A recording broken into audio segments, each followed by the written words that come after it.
Hey everyone, some very exciting news if you haven't already heard. Unpacking Israeli History is coming to Chicago on June 8th for our first ever live show, like in real life with real people and real chairs.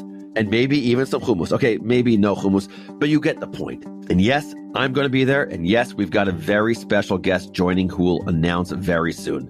Tickets just went live on Ticketmaster.com, so just search Unpacking Israeli History and grab yours right now. And hey, tell your friends, tell your family, tell everyone. I want to see you all there. And wait for it, discount time, use the code in the show notes for 20% off the full price. And if you're thinking, but Noam, I don't live in Chicago, don't worry. First of all, you could always drive or fly in. Second of all, we're visiting a few other cities this year, so stay tuned. This is just the beginning, and I'm so excited. This past year has been a total whirlwind. It's like a word that everyone seems to be using right now. Whirlwind, whirlwind, whirlwind.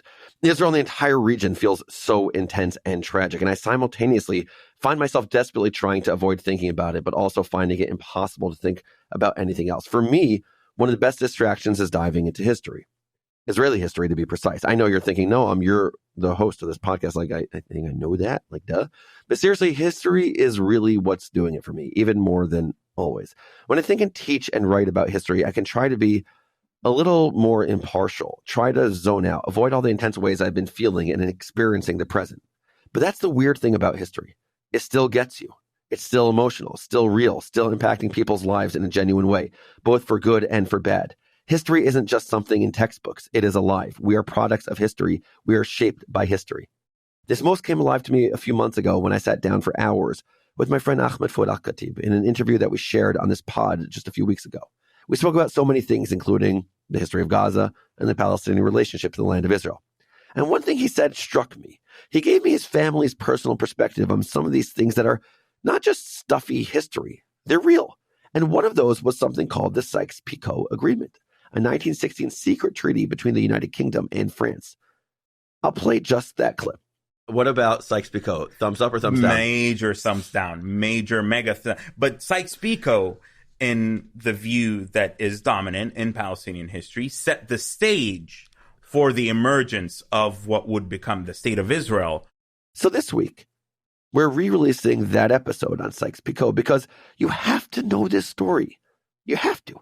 And after you listen, tell me what you think, of course. Be in touch at Noam@Unpacked.media. Hey, I'm Noam Weissman, and you're listening to Unpacking Israeli History, the podcast that takes a deep dive into some of the most intense, historically fascinating, and often misunderstood events and stories linked to Israeli history. This season of Unpacking Israeli History is generously sponsored by Barbara Summer and Alan Fisher and Marcy and Andrew Spitzer. And this episode is generously sponsored by the Jewish Federation of Northeastern New York and the Jewish Federation of Northern New Jersey. Before we start, if you like this podcast, share it with a friend, or 2, or 10. Hearing from a loved one is the best way to help new listeners find the show. Okay, ready? Yalla, let's do this. אנו מכריזים בזאת על הקמת מדינה יהודית בארץ ישראל. היא מדינת ישראל.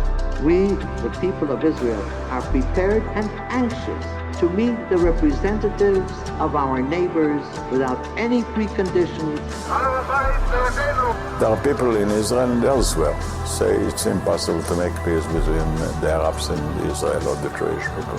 I think they are wrong. So I'm going to be a little controversial today and open this episode with a clip from an unexpected source. ISIS, as in the Islamic State. Listen, I'm not in the habit of quoting terrorist groups, but as random as it sounds, ISIS has some opinions on the topic we're talking about today, the Sykes-Picot Agreement of 1916. And yes, it might be kind of weird to listen to a bunch of sound bites about a crusty old agreement from World War I if you're not quite sure what said agreement is all about, but bear with me, because I promise I'm going to explain. In 2014, Abu Bakr al-Baghdadi, the leader of ISIS, released a propaganda video in which he promised that the Islamic State's expansion will not stop until we hit the last nail in the coffin of Sykes-Picot. Here's one of his spokesmen expanding on that macabre metaphor. As you can see, this is the so-called border of Sykes-Picot. Alhamdulillah, we don't recognize it and we will never recognize it. Inshallah, this is not the first border we will break. Inshallah, we will break other borders also, but we start with this, inshallah. Okay, yeah, there are a lot of things that ISIS doesn't like, religious tolerance, women, democracy. But weirdly, they're actually not alone in disliking Sykes-Picot. Turns out, a lot of smart, decent folks also have some things to say about the 1916 agreement that reshaped the modern Middle East. Here's Emily Hawthorne, a Middle East analyst for the geopolitical intelligence agency Stratfor. They did not look at the economic viability of the territories. They did not really look at the ethnic and the sectarian realities of the ground that they were really putting a grid on top of. And here's Haider Al-Houhi. I think I got that name right. Not the best at pronunciation, but hope that's okay. A visiting fellow at the European Council on Foreign Relations. 100 years ago, it was very easy for men in suits in conference halls in the West, meeting in secret, to just draw lines across the sand. But today, it's going to be angry, armed, young men and women on the ground who are going to draw those lines with blood. So, what is Sykes-Picot? Why do so many people from across the political spectrum hate it so much? And why do I, Noam Weissman, think that everyone from ISIS to foreign policy analysts is overrating this just a bit? Yeah, I said it. I'm taking the brave stance of saying that ISIS is wrong. Who said I don't take stances on things? But seriously, why am I breaking with the time-honored tradition of dunking on Sykes-Picot? Why do I take the somewhat iconoclastic view that as a historical artifact, the Sykes-Picot Treaty is kinda overrated? Why do I think that the most important moment for the modern Middle East is actually something else altogether? A conference called San Remo that almost no one has heard of. Seriously, have you heard of it? Because I didn't till I was in college. To explain my iconoclastic tendencies, we gotta go back in time. And in what's becoming a theme for this episode, we're gonna open with another terrorist group. This one with a much more foreboding name than the Islamic State. We're gonna talk about the Black Hand. Every disaffected political group needs a grievance, and the Black Hands was this. They really wanted to wrench a greater Slavic state from the Austro-Hungarian Empire. And yes, I promise this is relevant to Israeli history. You know that saying that if you want an omelet, you gotta be okay with breaking a few eggs? Shout out to Benny Morris for coining that helpful idiom. Well, the Black Hand smashed the whole carton, and then some, when they sent 20-year-old assassin Gavrilo Princip to kill Archduke Franz Ferdinand, heir to the Austro-Hungarian throne. I don't think they intended to kick off World War I, upend the world order, and redraw borders across Europe, Asia, and Africa. But that's history for you. Okay, so it's 1916. The Great War, or World War I as it's now known, is raging, and all the key players are duking it out for control of resources, land, and power. The Ottoman Empire, mockingly known as the sick man of Europe, is on its deathbed, which means that its territory in the Middle East, which comprised modern-day Turkey, Syria, Lebanon, Israel, Iraq, and parts of Saudi Arabia, is up for grabs, and everyone wants a piece of the pie. Here are your major players. Number 1, the Ottomans themselves, who have already lost the bulk of their European territory and really want to maintain their control over the Middle East. And just so we're clear, Ottomans are not Arabs. European sources generally refer to them as Turks, which is only kind of true, but that's material for a whole other podcast. Number 2, we have the Arabs, represented by Hussein ibn Ali, the Emir of Mecca. The Ottomans have given him control of Mecca, the holiest site in Islam, located in modern-day Saudi Arabia. This was a pretty powerful position, and Hussein kinda let it go to his head. In 1916, he declared himself king of all the Arabs, a title that no one actually recognized, though the Allies did consider him the king of a portion of western Saudi Arabia called the Hejaz. It was on that authority that Hussein opened negotiations with the British High Commissioner of Egypt, in 1915, asking that the British set aside some land for an Arab state. In return, Hussein would lead an Arab revolt against the Ottomans. Now, the two men never came to an agreement about specific territory, but Hussein held up his end of the bargain, launching the Arab revolt against the Ottomans in 1916. So the correspondence between the Arabs and the Brits was certainly sufficient to further complicate an already complex situation. Which brings us to player number 3, the British. Because when there's territory to be had, you know the British are showing up to the party. They already control Egypt and parts of the Arabian Gulf, and since they're the biggest, strongest empire in the Middle East right now, they're about to get grabby with Ottoman land. Number 4, to round out our colonial empires, we've got the French. They're allied with the British against the Central Powers, so the two empires are looking out for each other, which means that they're ready to split Ottoman territory with each other and the rest of their colonial friends, like Russia. Screw everyone else. And finally, we've got the Zionists. You know, the Jewish people seeking national liberation. Not at all as powerful as the empires, not as numerous as the Arabs, but they've got one thing going for them. They're persistent. The Zionist organization is working overtime to guarantee that the most powerful player in the arena, Britain, recognize Jewish statehood in Palestine. And they're about to get their wish. Sort of. So, those are your key players. Now, I remind you that it's 1916. The Ottoman Empire may be the sick man, but it ain't dead yet. So Britain and France had a lot of chutzpah to do what they did next. They called a secret conference, just the two of them, to determine who gets all the sick man stuff. And by stuff, I mean territory. On the British side was Sir Mark Sykes, whose long career as a diplomat had thus far been disappointing.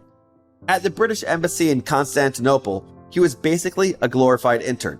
Seriously, his role entailed compiling press clippings into an album, but the outbreak of World War I brought along a new post in the British War Office. Sykes spent the first 2 years of the war kicking around the Middle East on secret recon missions.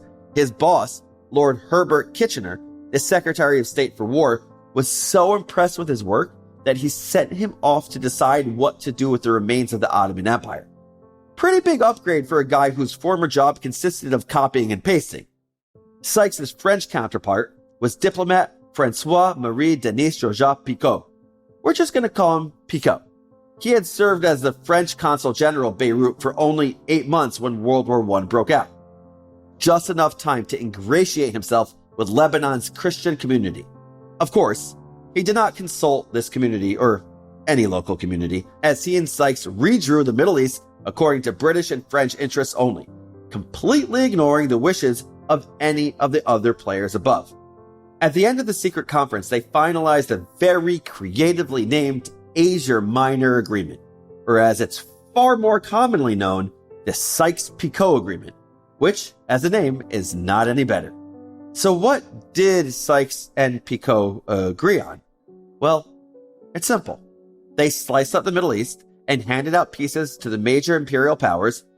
You get some Ottoman territory, and you get some Ottoman territory.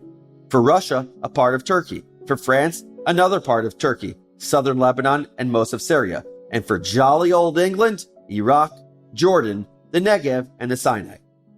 And the beautiful contested region of Palestine? Even back then, the Holy Land was a hot topic. So Sykes and Picot compromised.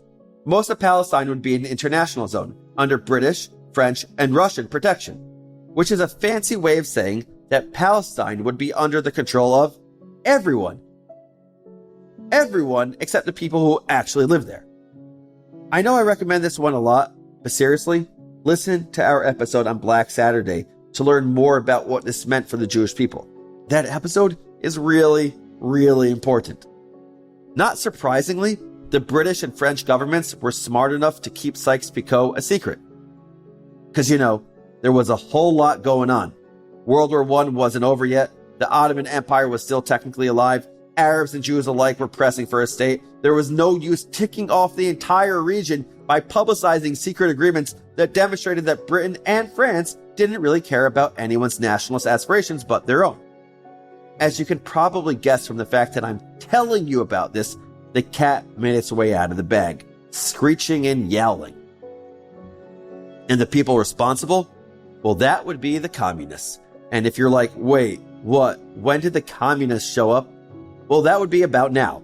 As if World War I wasn't enough of a dumpster fire, the communists overthrew Tsar Nicholas II in 1917, again reconfiguring the balance of power. And when they found a copy of the Sykes-Picot Agreement in the government archives, they jumped at this exciting chance to sow some chaos. The so-called Agreement of the Colonial Thieves, Lenin's words, not mine, was published in the paper. And the world, well, the world was busy fighting a war. But let's just say that Britain and France were well aware that they had done goofed. Whoops.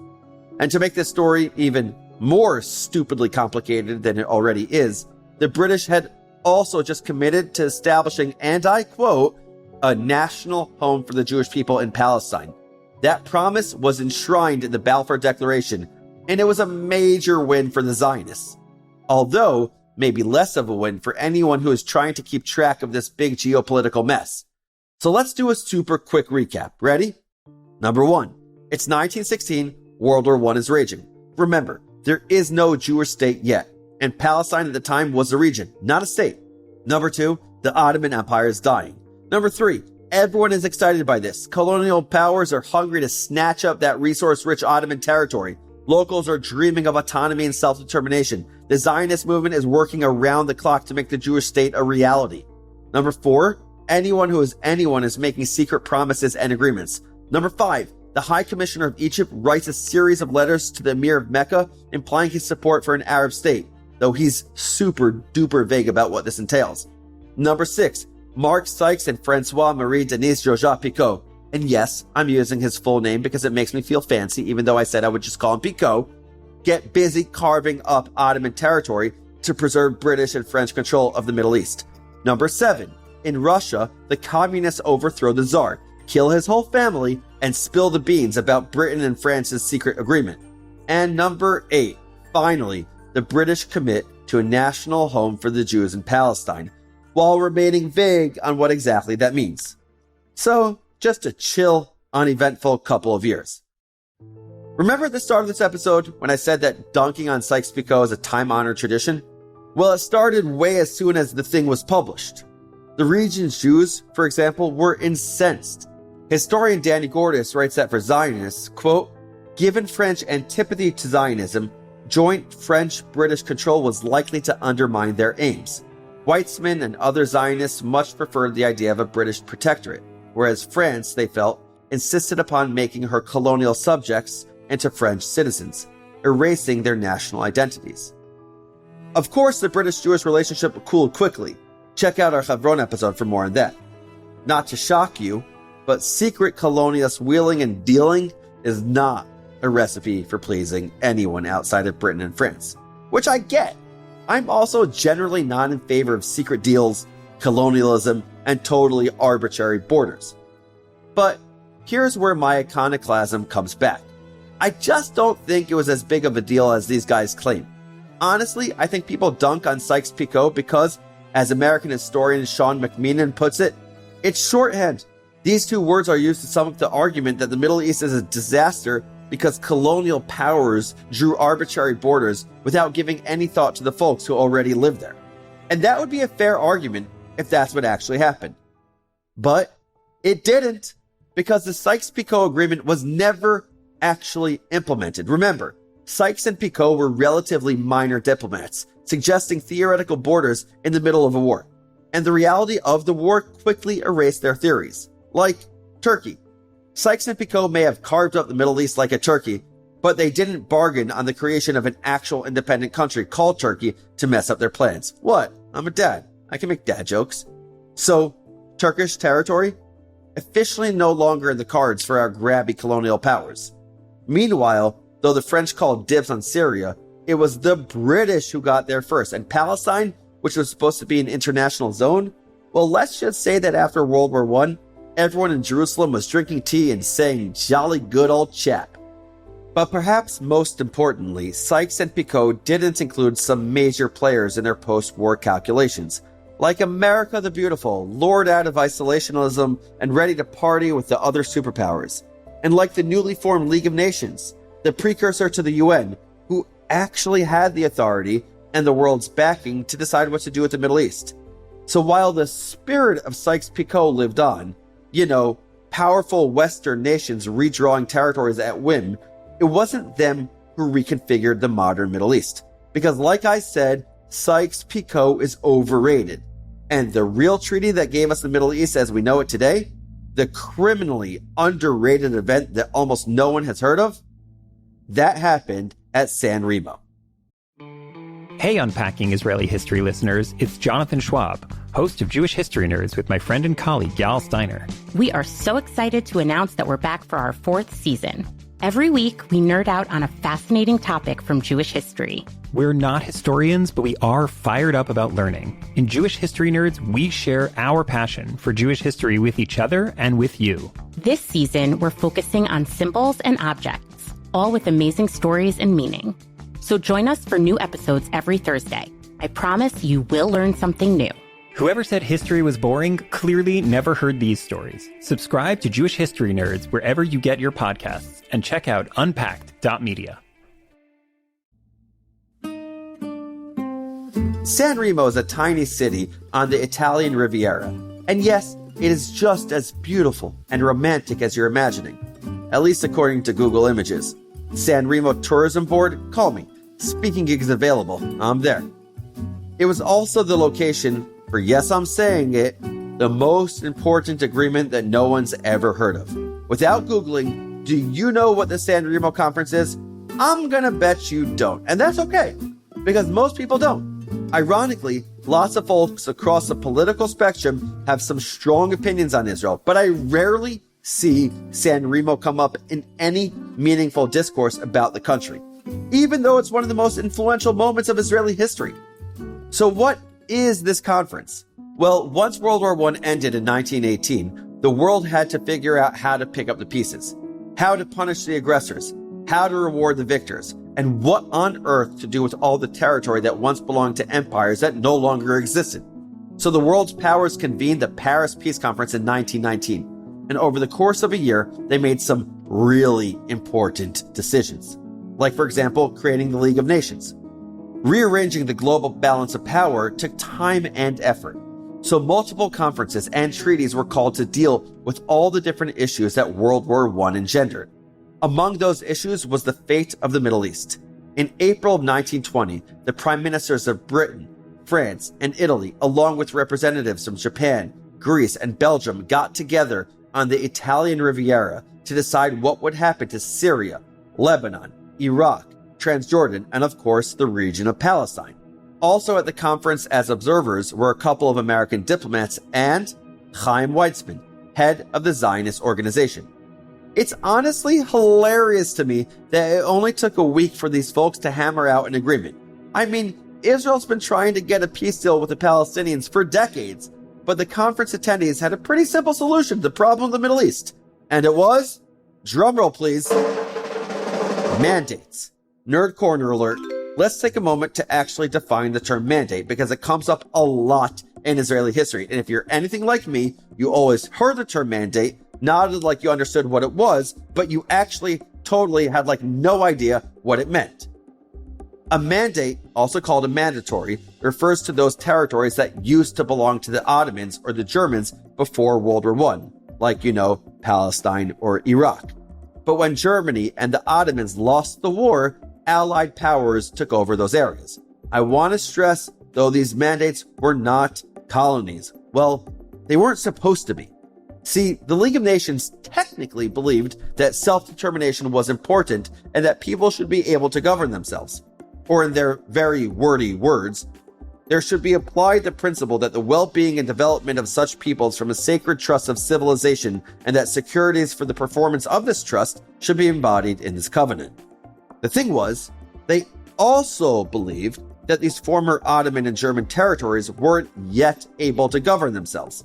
So again, in their terms, the best method of giving practical effect to this principle is that the tutelage of such peoples should be entrusted to advanced nations who, by reason of their resources, their experience, or their geographical position, can best undertake this responsibility. In short, The Allies' presence had an expiration date. Once the folks in these territories proved they were able to self-govern, the Allies were out of there. So if you're cynically thinking, I don't know, Noam, this plan sounds both condescending and kind of open to abuse, well, you're right. Particularly in those mandates that the League of Nations considered unable to govern themselves adequately. But that didn't apply to the mandates of the Middle East.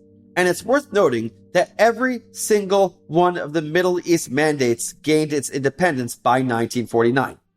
Okay, so San Remo codified the idea of mandates. Iraq and Palestine, including modern-day Jordan, went to Britain, while Syria and Lebanon went to France.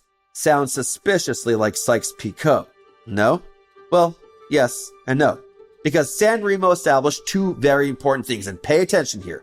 Number one, as we mentioned above, British and French control officially had an expiration date, where Sykes-Picot basically envisioned the Middle East as one big colony with zones of direct control and zones of indirect influence, whatever that means. San Remo explicitly intended for all its mandates to gain independence. And number two, the future Jewish state, eventually to be called Israel, was officially a go. In the words of the resolution itself, the mandatory will be responsible for putting into effect the establishment in Palestine of a national home for the Jewish people. In the words of Noam Weissman, president of the Zionist organization and the first president of the State of Israel, this is the most momentous political event in the history of our movement and in the history of our people since our exile from our homeland. Pause and let that sink in.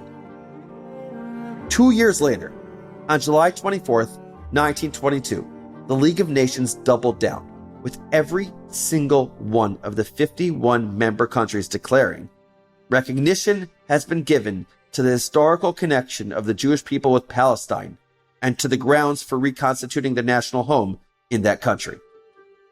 Hell yeah. Like Sykes-Picot, the San Remo Conference gives people, well, the people have heard of it anyway, lots of feelings. And those feelings really depend on where you land on the political spectrum. Take Palestinian-American journalist Ramzi Baroud, who sees San Remo as a tragedy in which Arab Palestinians' quote, historic homeland was being confiscated and handed over to colonial settlers.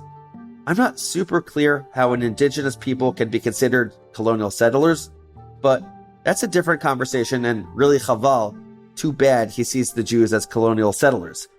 Having said that, we can hear how devastating it was to have land confiscated from his perspective. On the other hand, you've got the folks who are generally pretty pleased with the fact that Israel exists. Not to shock you, but I'm a proud member of that camp, and for us, San Remo was legit, because it enshrined into law both the creation of a Jewish homeland in Palestine and the birth of several modern Arab states like Iraq, Lebanon, Syria. Their process of statehood is no different than that of Israel. But San Remo's resonance goes beyond Zionists versus anti-Zionists. It's got implications for both the Israeli right and the Israeli left. The Israeli right, for example, generally supports the expansion of Jewish communities in Judea and Samaria, aka the West Bank. Remember, San Remo codified, and I quote, the historical connection of the Jewish people with Palestine and the grounds for reconstituting their national home in that country. Using the historic definition of national home, i.e. the Iron Age Israelite kingdoms of Samaria to the north and Judea to the south, San Remo justifies the expansion of Jewish communities in the West Bank. Here is Professor Eugene Kontorovich explaining that San Remo actually encourages settlement. The bottom line is that the recognition of the legality of these communities is the first step towards restoring the promise of San Remo that Jews have a full right to settle throughout the territory of mandatory Palestine. But if you're on the opposite side of that argument and think that Judea and Samaria should be part of an eventual Palestinian state, you can easily argue that San Remo left things pretty vague.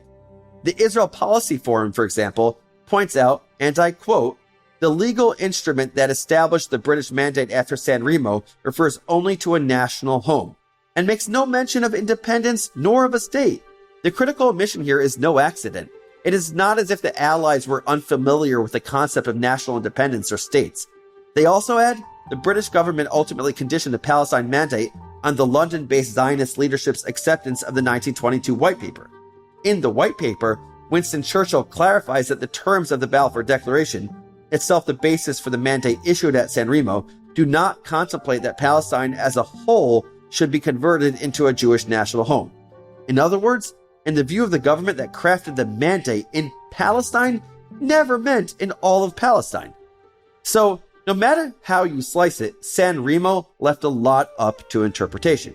But it's also inarguably among the most important moments of Israeli history, even though it happened 28 years before Israel's official birth as a modern state. So, that's the story of Sykes-Picot and San Remo, and here are your 5 fast facts. Number 1, though the Ottoman Empire had been crumbling for decades, World War I was the final nail in its coffin, leaving its territory wide open. Number 2, a lot of folks wanted a piece of the former empire, but ignoring everyone else and their interests, English diplomat Mark Sykes and French diplomat François-Marie Denis Georges-Picot, that's a mouthful, drew up a secret agreement that divided the Middle East according to their own interests. Number 3, this secret agreement wasn't secret for long. The newly instated communist government publicized it to the world, and no one was a fan. Jews and Arabs in Palestine were equally cheesed off, and modern-day players from ISIS to respected analysts to YouTube commenters all really hate Sykes-Picot. Number 4, but this mid-war agreement never actually came to pass. It was essentially replaced by the San Remo Conference of April 1920, in which the world's powers figured out what the Middle East should look like. For real this time. And number 5, at San Remo, the League of Nations committed to the establishment of a Jewish national home in Palestine. In short, San Remo made the Balfour Declaration legally binding, paving the way for the establishment of the independent state of Israel in just a few short years. So those are the facts, but here's one enduring lesson as I see it. It's not a secret that people extrapolate different conclusions from the same set of facts. Just look at how different folks, from Ramzi Baroud to Eugene Kontorovich to the Israel Policy Forum, engage with the history of San Remo. Or to put it another way, we each take a different story from the same set of facts. One we clutch for comfort and consult for proof that what we believe is right. That's the power of story. In the words of British scholar Barbara Hardy, we dream a narrative, daydream a narrative, remember, anticipate, hope, despair, believe, doubt, plan, revise, criticize, construct, gossip, learn, hate, and love by narrative. So why has San Remo largely been left out of the narrative? Why has Sykes-Picot dominated instead? Well, the cynical part of me believes that Sykes-Picot is a really convenient punching bag for people who don't like the way the Middle East looks right now. It's a simple story you can tell yourself to explain why there's a war in Syria, or violence in Iraq, or instability in Lebanon, or a seemingly intractable conflict between Israelis and Palestinians. Viewed through that lens, it doesn't really matter if Sykes-Picot is actually to blame for the tire fire that is the Middle East. Because it's easy, a pat ideology that helps us to make sense of why things are the way they are. Could you use San Remo to make the same case? Maybe, but if you have an agenda, like, say, believing that Israel shouldn't exist, you have a much harder time using San Remo as your evidence. After all, if the agreements of San Remo aren't valid, then neither is, say, the existence of Lebanon, or Syria, or Iraq. And while those places are messy, very few people are questioning their right to exist. But I'm not telling you about San Remo today because I want you to go out and fight with an internet troll. If you want to, have fun wasting your time doing that. That's a surefire way to mess with your mental health. If someone doesn't believe Israel has a right to exist, citing San Remo isn't going to sway them. Because as Bret Stephens put it in a 2022 Sapir Journal article, the battle for Israel's good name isn't being duked out between scrupulous pedants. No, I'm telling you about San Remo because it's an integral part of the story of Israel. The rich, complicated, messy, multifaceted narrative we tell and retell ourselves to try and make sense of why the world looks the way it does. And for too long, it has been left out of that narrative. So I want to bring it back to our story, another layer in the narrative we tell ourselves to make sense of why we're here. A legacy we must excavate to truly understand the story of our nation. Thank you all for listening. One last reminder, if you haven't yet, subscribe wherever you get your podcasts and help us grow this podcast community by rating and reviewing us on Apple Podcasts. Now it's time for our favorite segment, Israel Nerd Talk, where we highlight one of you, our amazing listeners. We get the best emails from you, and we want to share them with the world. This week, meet Steven. Steven wrote, "Hi guys. Hey Steven. I have just discovered your podcast and find myself binging my way through the episodes. I'm not Jewish, so I find them all very instructive, coming as I do from a generation that knows little of Israeli history aside from what we read in the fiction of Leon Uris, and what we have absorbed over the years from the mainstream media. Thank you, especially to Noam, for your personal reflections, and more generally, thank you to the team responsible for making this series of podcasts available. They have dramatically expanded my understanding of Israel's extraordinary history. They are truly gems. Steven, you're a gem. First of all, I feel like we can just begin with bonding over Leon Uris. What a boss, bringing proud Zionist literature to the world. But also, I want to say thank you for engaging.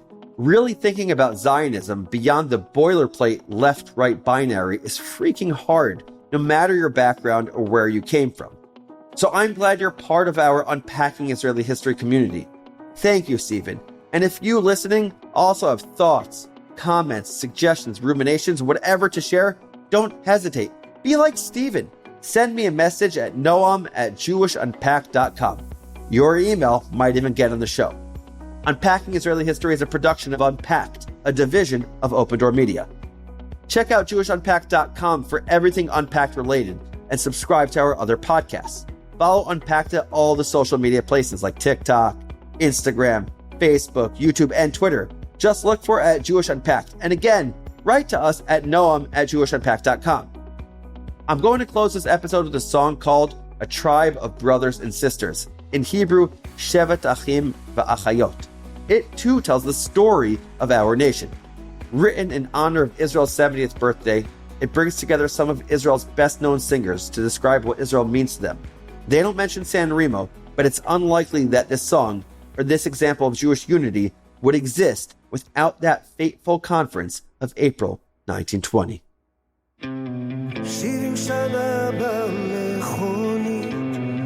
אני נוסע ומביט על מה היה ומה נהיה ואיך נפשי עוד הומייה מהמצדה של הזריחות ירושלים בסליחות מחוף כנרת ואכזיב מהמסיבות של תל אביב.